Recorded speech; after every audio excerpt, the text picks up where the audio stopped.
La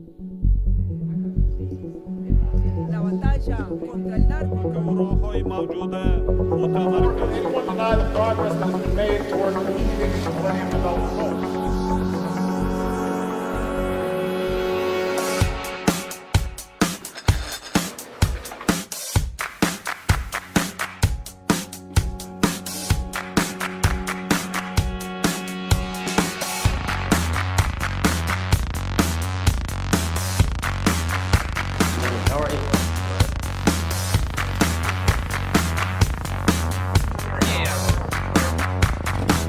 We're interrupting transmission.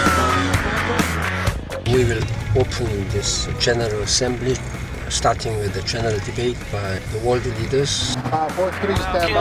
To the show.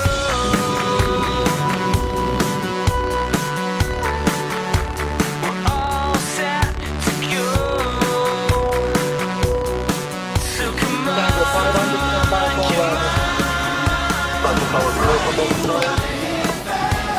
I'm ready, sir. We're ready to go. We're ready. That one.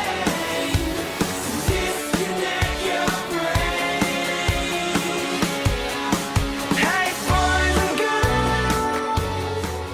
This is the Super Bowl of diplomacy. This is the World Cup of diplomacy. You meet all the leaders of the people. You discuss all the issues here. It's happening fast and furious, and no one wants to get left out.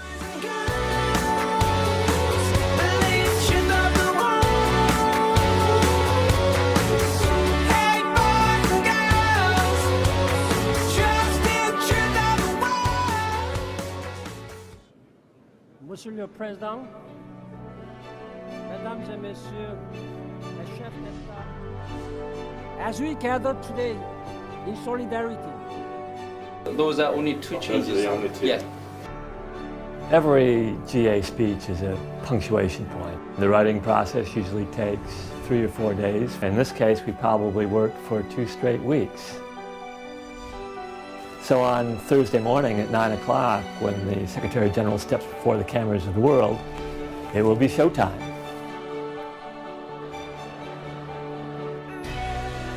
today we are being tested.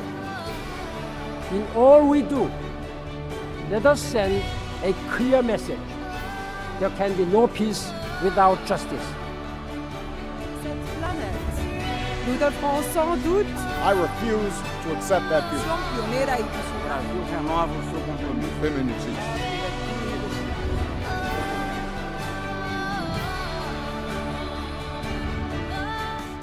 I have had during last 10 days 192 events, including 120 bilateral meetings with the head of state, head of governments, and foreign ministers. If you took a normal event planner from the outside world and dropped them into the middle of GA week, they would go insane within 10 minutes.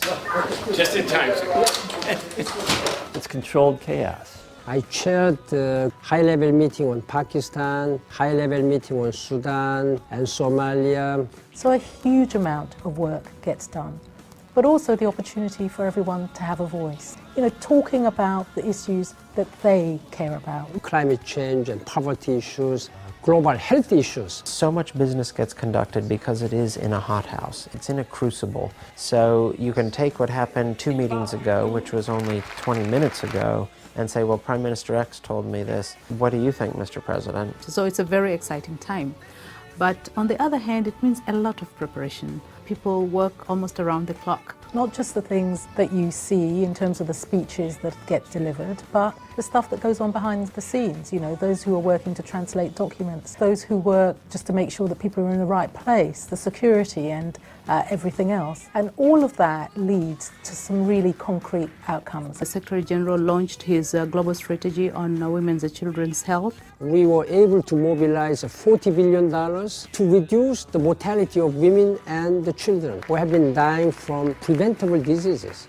It's amazing to watch. One day he may give like 10 speeches and meeting with maybe 25, 30 different leaders, all different topics, different priorities. I wake up at 4 a.m. That gives me the best time to prepare. Without any disruptions, Once I'm in the office, I do not have almost no private time. It's like I'm sitting on a conveyor belt. You've got limited time. So we're delighted to have you. I have very limited time with my family members, unfortunately. I'm here with my youngest granddaughter. I am immensely grateful to my wife, my children, who have been very patient, understanding my situation. He has 192 constituencies that he needs to look after, 192 nations with interests that he must fairly reflect. When I was a young child like you, there was no classrooms for me. I used to study outside on dirt. My background as a person who was born in a very poor country, whose country has risen as one of the 10th world economic power, then I can play a bridge role between developing and developed countries. I start every day, every morning, as if this is the first day in my office as Secretary General. He keeps pushing for the small progress that sooner or later he knows will lead to big progress, even breakthroughs. Thank you very much, Excellency. We have to show to the world UN not only talks but also delivers. Each time I have met those young people who seemingly wouldn't have any hope, but who really wanted to have a hope from me, then you cannot but be humble. How United Nations can do more for them.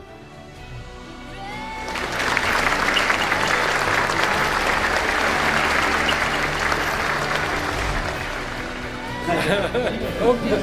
Thank you. Good night. Nice to meet you.